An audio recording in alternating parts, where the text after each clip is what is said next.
Amada Imortal, Volume 1, de Kate Tiernan. Leitura por Devaneios Sussurrantes Audiolivros. Capítulo 18. Então, vejamos. Minha vida anterior de roupas de grife, festas fabulosas, homens aos montes atrás de mim, amigos lindos, divertidos, animados, viajar quando me dava na telha, diversão, diversão, diversão, ou minha vida atual de jeans, camisas de flanela e botas grosseiras, meu emprego de subalterna em uma farmácia pequena e velha, acordar ao amanhecer, cair na cama por volta das 9. Não havia motivo para esta vida parecer melhor, não mesmo. Ali, pela primeira vez em décadas, possivelmente séculos, meu estômago não doía. Sempre tive um ponto lá dentro que me dava a sensação de ter engolido uma estrela ninja ou fogos de artifício. Um lugar bem dentro da minha barriga que ardia, se retorcia, doía, era contraído, tenso. Às vezes, se eu bebesse muito ou coisa parecida, a sensação sumia um pouco. Depois voltava com tudo para se vingar. Nem mesmo me incomodava. Eu só sabia que estava lá.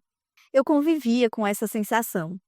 Às vezes ficava pior, mas a maior parte do tempo eu só reparava na sensação, no nó, na irritação e na ardência crua lá no fundo.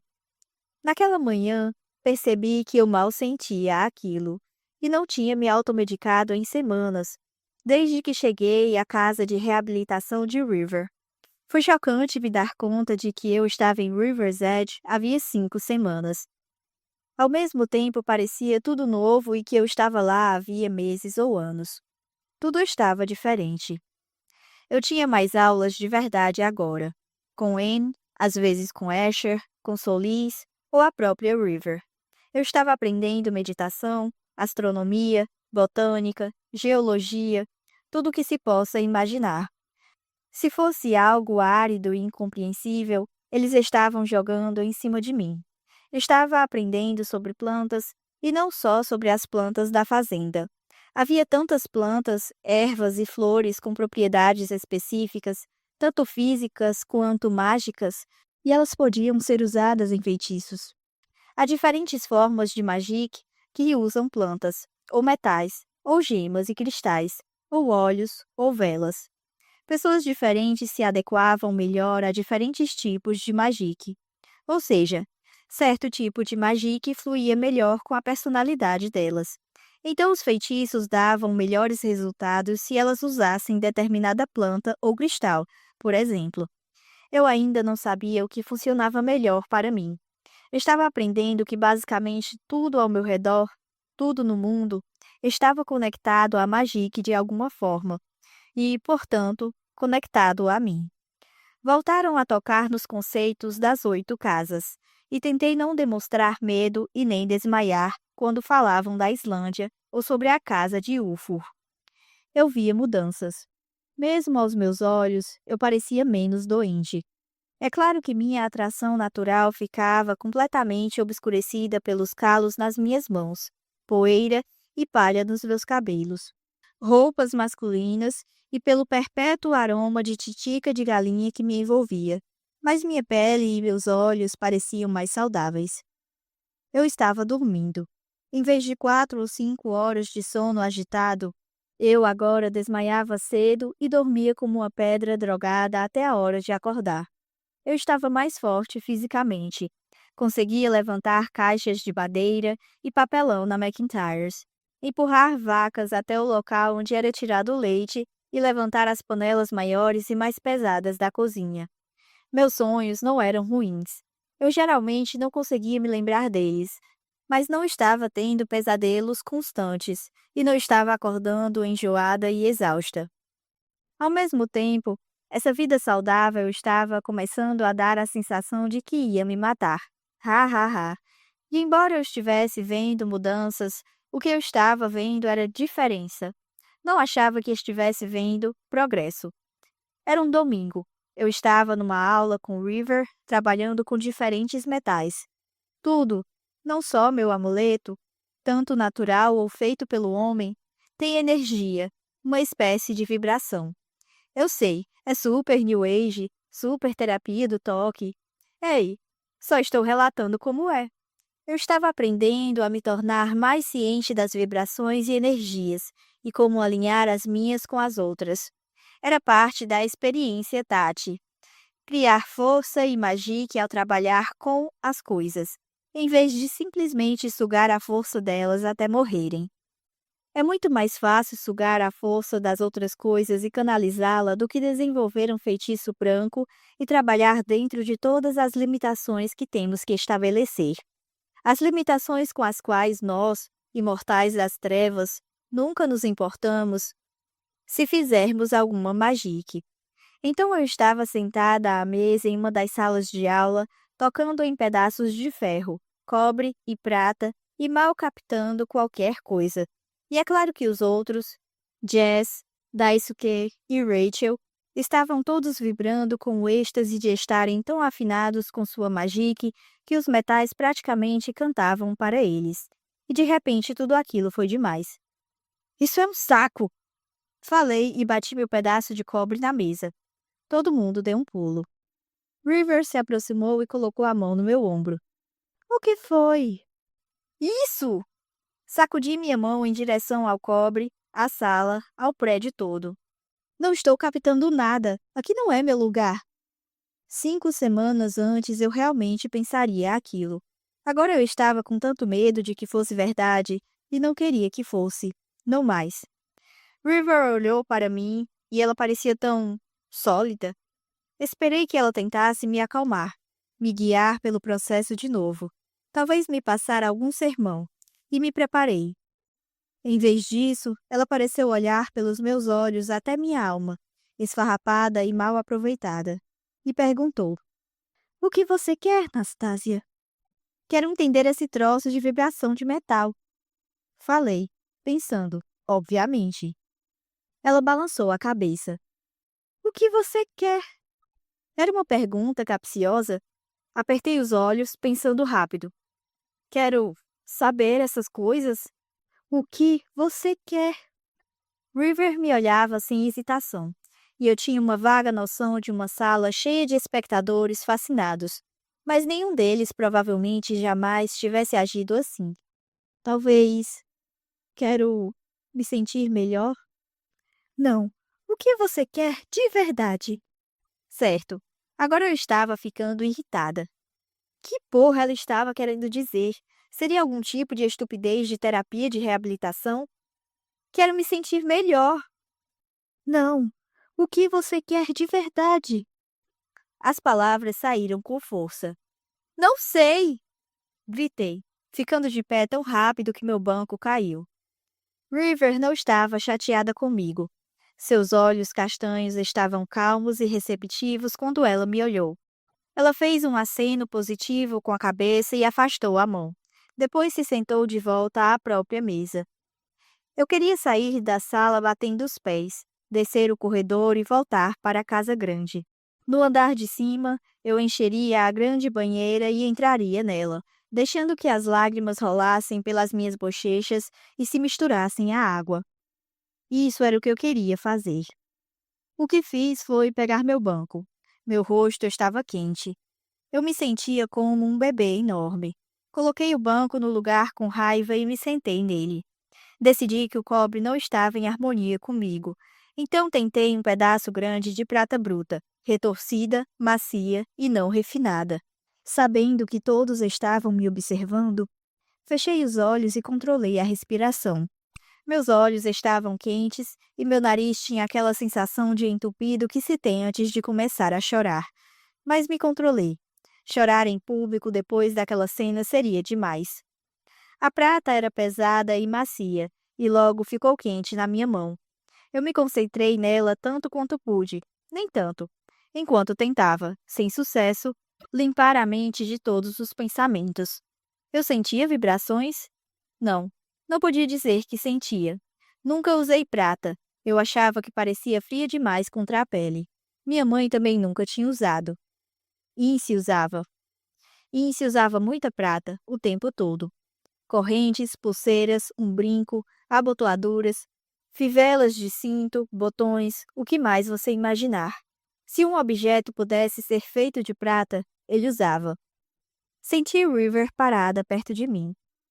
A prata é muito poderosa magicamente, murmurou ela com aquele tom tranquilizador.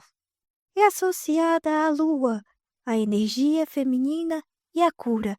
Antigamente, as pessoas usavam prata para afastar os espíritos do mal. Espíritos do mal? Sussurrei. Eles existem? River apoiou as mãos nos meus ombros. O que você acha? Com uma claridade repentina, vi Incy. A sala ao meu redor desapareceu, e tudo o que eu percebia eram as mãos de River nos meus ombros e o pedaço pesado de prata, quente nas mãos. Inspirei fundo. Era como se uma passagem tivesse se aberto entre meu mundo e o dele. Era a noite onde ele estava, e com choque reconheci seu apartamento, embora tivesse sido totalmente destruído depois da última vez que o vi. Havia buracos enormes nas paredes, palavras grafitadas. Um lustre fora arrancado. Havia móveis virados e quebrados. O que tinha acontecido? Enquanto eu observava, Inocêncio jogou um enorme vaso de argila iraniano, que tinha custado uma fortuna, contra uma parede. Aquilo explodiu em milhares de pedacinhos e ele gritou: Onde ele está? Boz e Cicely estavam parados com uma expressão infeliz perto de uma porta, tentando evitar serem atingidos. Ela só está de férias em si, disse Cicely. Ela foi a Paris fazer umas compras. Ela não está em merda de Paris nenhuma! Berrou Issy, batendo a mão contra a parede ao lado da cabeça de Cicely. Ela tentou não se encolher. Vi a palavra grafitada na parede ao lado da mão de Issy. Vadia. Ele estava falando de mim, procurando por mim. Minha respiração ficou presa na garganta. Eu estava vagamente ciente das mãos de River me tocando, mas fiquei olhando horrorizada para a cena à minha frente. Ela não está em Paris. Ninguém a viu. Não consigo senti-la em lugar algum. Vocês entendem? Não consigo sentir onde ela está. Ele parecia um louco. Incy, o delicado, sofisticado e belo Incy, com suas belas camisas de seda feitas à mão e cortes de cabelo de $400, parecia um sem-teto enlouquecido. Ele não tinha feito a barba. O cabelo estava desgrenhado, as roupas estavam rasgadas e sujas. Ele segurou Boz pelas lapelas e gritou na cara dele. O rosto de Boz ficou rígido e ele pegou os pulsos de Incy. Vi a pele ao redor dos seus dedos ficar branca. Vestúvio! Gritou ele em resposta, e Incy piscou, assustado. Eu não conseguia respirar. Vestúvio era o nome de nascença de Incy, escolhido quase 400 anos antes. Olhe para você, falou Boz, soltando as mãos de Incy com um gesto brusco. Você está ridículo, patético. Ness foi fazer compras, seu idiota de merda. Talvez tenha encontrado alguém, talvez tenha ficado com algum babaca francês, talvez tenha decidido ir a algum outro lugar. Ela vai voltar. Inocêncio olhou para Boz com esperança louca e uma confiança quase infantil. Você acha? Você acha? Ela vai voltar, disse Boz com firmeza. Ela sempre volta. E o que ela vai achar de você? Disso? Ele fez um gesto de desprezo apontando o apartamento destruído de Incy. O apartamento de $12.000 por mês. Incy olhou ao redor, ficando calmo de repente. Ele franziu a testa para a destruição em torno de si como se finalmente visse aquilo tudo, compreendesse aquilo tudo. É sério, Incy, disse Cicely. Isso é demais. Todos nós sentimos falta da Nest, mas não é nada demais. Você sabe que ela vai voltar. O apartamento dela ainda está lá. Todas as coisas dela estão lá. Boss está certo. Quando ela voltar, o que ela vai achar disso? Inocêncio se virou para Cicely enfurecido. Ela não vai achar nada disso. Ela vai entender. Ela sabe que preciso dela. Uma sombra passou por seus olhos. Ela também precisa de mim. Ela está em algum lugar se divertindo sem mim. Talvez ela esteja sendo mantida contra a vontade. Talvez tenha sido sequestrada. Ah, por favor, disse Cicely, e se empurrou-a contra a parede. Você não sabe como é! Gritou ele. Foda-se! Gritou Cicely em resposta. Ela afastou a mão dele com um tapa e foi em direção à porta da frente. Me ligue quando deixar de ser um babaca, Não, Cicely, me desculpe. disse Ince arrependido. Me desculpe. Não vá. Ela ergueu o dedo do meio para ele e bateu a porta ao sair. Aquela vadia! Urrou Ince. Aquela vadia maldita! Boss parecia exausto. Ele passou a mão pelo rosto e lentamente escorregou encostado na parede. Ince abriu a boca para gritar alguma coisa, e então viu Boss. O rosto dele imediatamente mudou de novo, e ele se abaixou ao lado do amigo. Boss, me desculpe. Me desculpe. Não sei o que há de errado comigo. Eu só. É que não fico longe dela há muito tempo. Não sei o que está me dando. Me desculpe, eu sinto falta dela. Quero estar com ela. Boss falou, parecendo muito velho e cansado. Você sente falta do poder dela.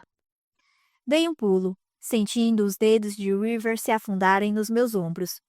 Pisquei rapidamente e a sala de aula entrou em foco de novo. Minha respiração estava acelerada quando olhei ao redor. Senti como se acordasse de um desmaio. Jess, Daisuke e Rachel estavam solenes, me observando, seus metais intocados na frente deles. Meus ombros caíram e minhas mãos se abriram, deixando cair o pedaço de prata sobre a mesa. Estava quente, praticamente brilhando. Engoli em seco. Ah, falei. Quem eram aqueles? A voz de River estava baixa e firme. Meus amigos. Falei, e engoli em seco de novo. Você viu Ince naquela noite em que me conheceu. Você os viu agora? Viu tudo? River admitiu lentamente. Vi. Não tenho certeza do motivo. Eu não estava tentando ver. Minha pergunta seguinte foi feita em voz baixa. Ele poderia me encontrar aqui? River balançou a cabeça.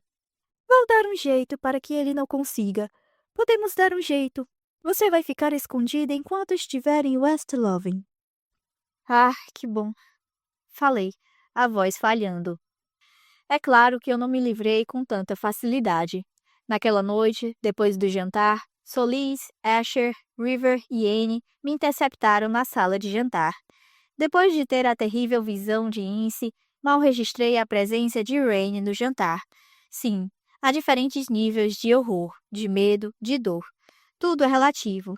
Naquele momento, Ince ocupava o centro do palco. River nos contou o que aconteceu. Disse Solis, sem preâmbulos. Que você teve uma visão muito real durante a aula de metais.